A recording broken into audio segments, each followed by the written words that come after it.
Hello and welcome to Sound Advice. My name is Daniel Bartholomew Poyser and I'm the Toronto Symphony Orchestra Principal Education Conductor. We're just so pleased that you're here today joining hundreds, maybe thousands of students all over the GTA to be taught by Leonie Wall, our second flute, all about the flute fundamentals. And you're going to have a great time. If you're really careful to look, you'll also see that there's a special guest who appears in this video. So because this is a video, you have the opportunity to stop and practice. You can press pause at any time and really think about or practice the concepts that Leonie is going to be showing you. So we encourage you to do that. And then at the end of the video, we want you to interact with us. So click on the link and get in touch with us with any questions that you have so we can continue to help you on your musical journey. Have a great time.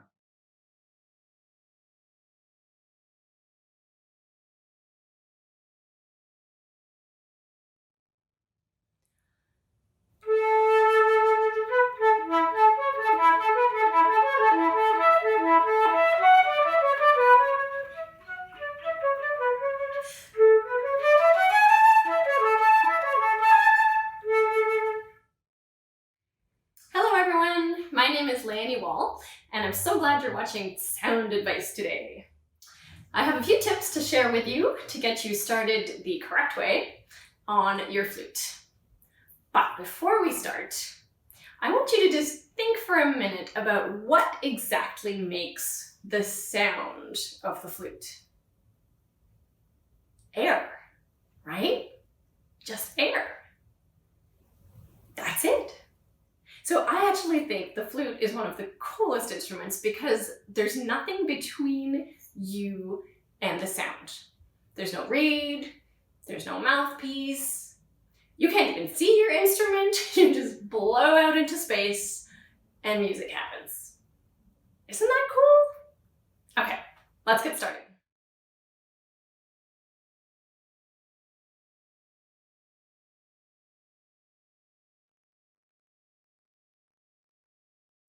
So let's put a flute together. Now, when you assemble your flute, always start with the head joint. That's this piece here, followed by the body, this one.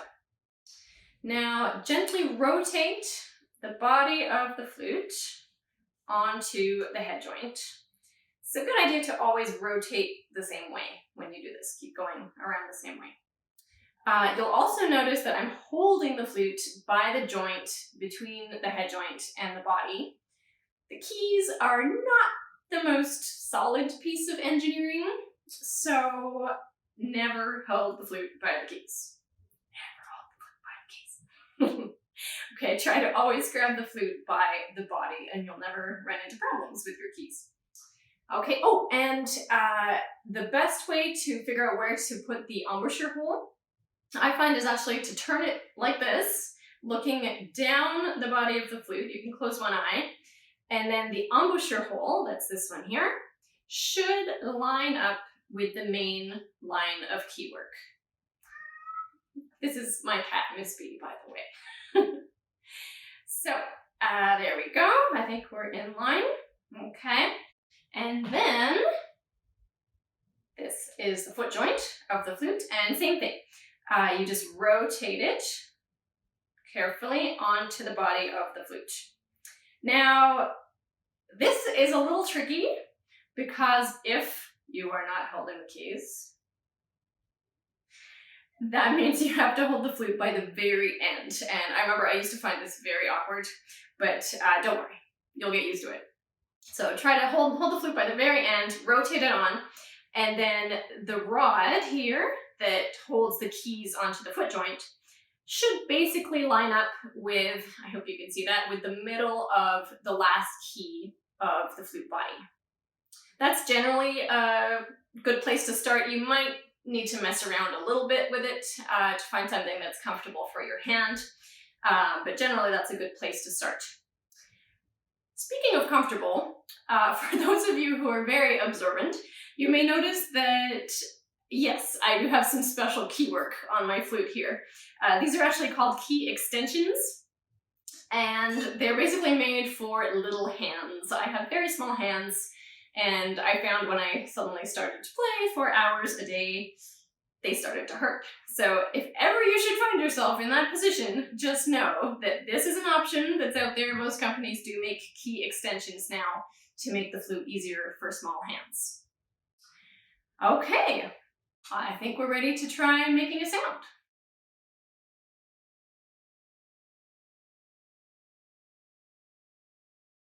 Now for the part you've been waiting for, making a sound. It's a good idea when you start making a sound on the flute to only start with the head joint piece. You don't need to worry about the rest yet, that will come. But if you just take the head joint and then you can position one hand either side of the lip plate, that's this piece here, and get nice and comfortable. Okay, so we've got our head joint. Make sure, I've seen this many times, make sure the closed end of the head joint, which there's actually a little cork in here, make sure that is pointing to your left. To your left. Okay, not this, but this. Okay, so now we've got that. We're going to line up the bottom of the embouchure hole with the bottom part of your bottom lip. So just where your bottom lip starts to turn darker pink, you can sit the edge of that embouchure hole just right under that part of your bottom lip, okay? Now, if you have a really wide lip, you might need to position the hole a little higher on your lip, but that's a good place to start.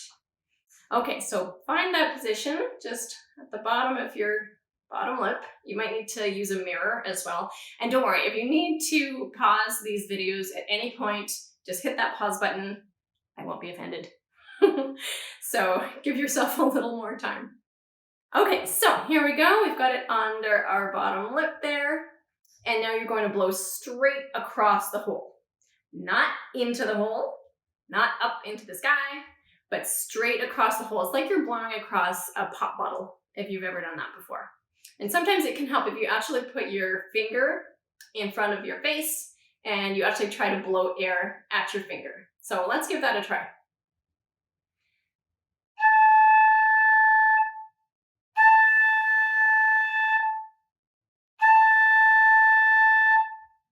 It's a bit like a train. Okay, so you might have noticed that the space between my lips is actually more of an oval, like an oblong, than an actual circle. And an image that helps a lot of people is actually to pretend you have a grain of rice in your mouth, and then you put your tongue between your lips. I know, it's very rude. And then you actually pretend you're spitting out that grain of rice. So like this.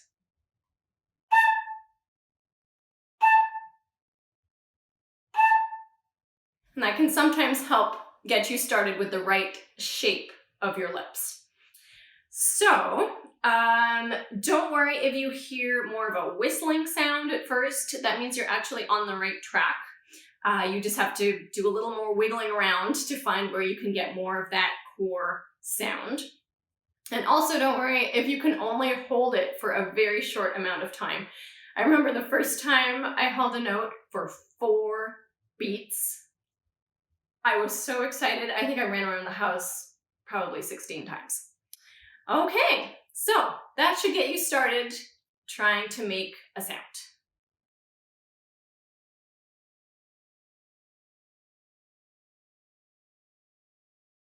Okay, so now that we've talked about making a sound, I want to take a couple of minutes to talk about something else that is extremely important to when playing, and that is breathing. I know, you're thinking, hello, I'm alive, I breathe every day. But the thing is, to play a wind instrument, you need a much larger quantity of air than you would ever use in day-to-day life. So I will show you the way I go about breathing to play the flute. You can also check out sound advice videos from other TSO wind players, and there will actually be a specifically breathing sound advice video coming out as well. So if you want some extra help with breathing, look for that. So what I do, I actually break the lungs down into 3 separate areas. So you have the upper lungs up here, the lower lungs, and then the one everybody forgets about, we are 3D people. not 2D people. So your lungs go all the way through into your back. So what we're going to do, we're going to try breathing separately into each of these 3 places. And then we gradually combine to make it into one gesture. So for now, I'd like you to try putting your hand, oh, and very importantly, there's a specific order that you breathe into these. So it'll be the bottom of the lungs first. And I find the best sound to use when you're doing this is kind of an ah sound. It's like a, you should feel cold air on the back of your throat when you do this. And you know then you're pulling it in very efficiently and it's going right down to the bottom of your lungs. So we're going to do that ah sound, putting your hand on your bottom of your lungs and just thinking about pulling the air all the way down to that bottom part. So let's try. Okay, now let that out. Put your hand on your back. And now same thing, focus on only sending that air into the back part of your lungs. Try to push your hand outwards with the air. And don't worry, the first time when I started practicing this, I looked at my teacher and I said, that's impossible. My hand is not moving at all. And I kept at it and I kept practicing and it wasn't moving anywhere. And then finally, I found that suddenly, oh, yes, okay, I'm getting somewhere. So it takes a while to be able to expand outwards in your back. But don't worry, it'll happen. Okay, so that's your back. And then the top part up here, let's just try all your air out and breathe into just your chest. Okay, great. Now let all your air out. Please, nobody pass out. Not allowed. And now we're going to try the same thing. I'm going to really speed up this process right now, but when you actually practice this, please practice for a lot longer into the breathing only into the separate areas. And then only when you're very comfortable with that, start combining them in one breath. Okay, I'm just going to speed ahead for now. So this time we're not going to let the air out between each area. Okay, so put your hand on the bottom of your lungs and breathe into the air. Hand on your back. Don't let your air out. Breathe into your back. And move this hand up to your chest and breathe into your chest. That should feel great. We should do this all day. Okay, so that is how I go about breathing. Eventually, you speed that process up until it just becomes one gesture. Bottom, back, top. And you speed it up so that you can do it very fast. Okay, but that takes a while. So please take your time, practice each step individually, and then only after 30 years start doing, no, I'm just kidding. But give yourself a lot of time, don't worry.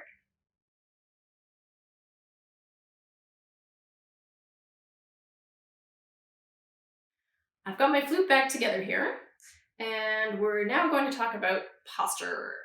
Posture, very important, because the flute is a little biomechanically awkward to play. So we have 3 pressure points. We have this right thumb, sort of the fleshy part right here of the right thumb. That's going to be under the flute, but also a little bit towards the back. You should feel like you're pushing outwards with that thumb. The second point is right here. You can see mine's a bit dented. The fleshy part of your index finger of your left hand. So that sits nice and comfortably on there, like that. And then the third point is you just kind of stabilize with your chin.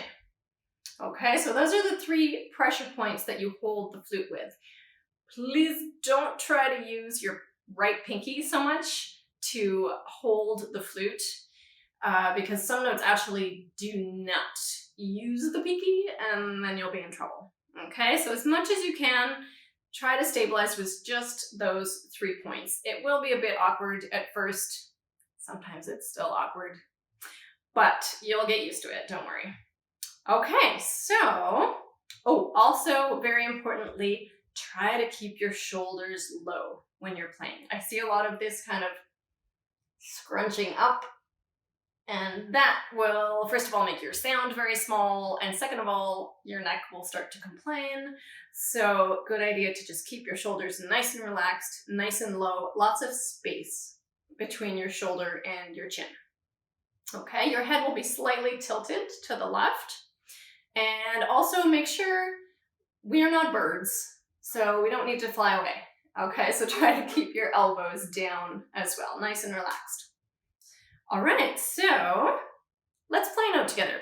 Let's take the index finger of your left hand and your thumb. So push down on your index finger of your left hand and put your thumb on this key here. And that should make, oh, and sorry, your pinky of your right hand can go on the D key there. And this will make a B, which is in the staff, reading the music. Okay, so let's try that together. Try to think about everything nice and relaxed, keeping everything nice and low. Okay?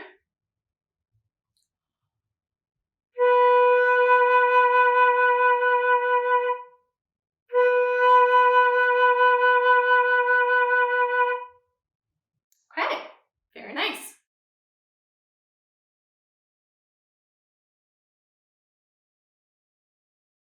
Thank you so much for watching Sound Advice today.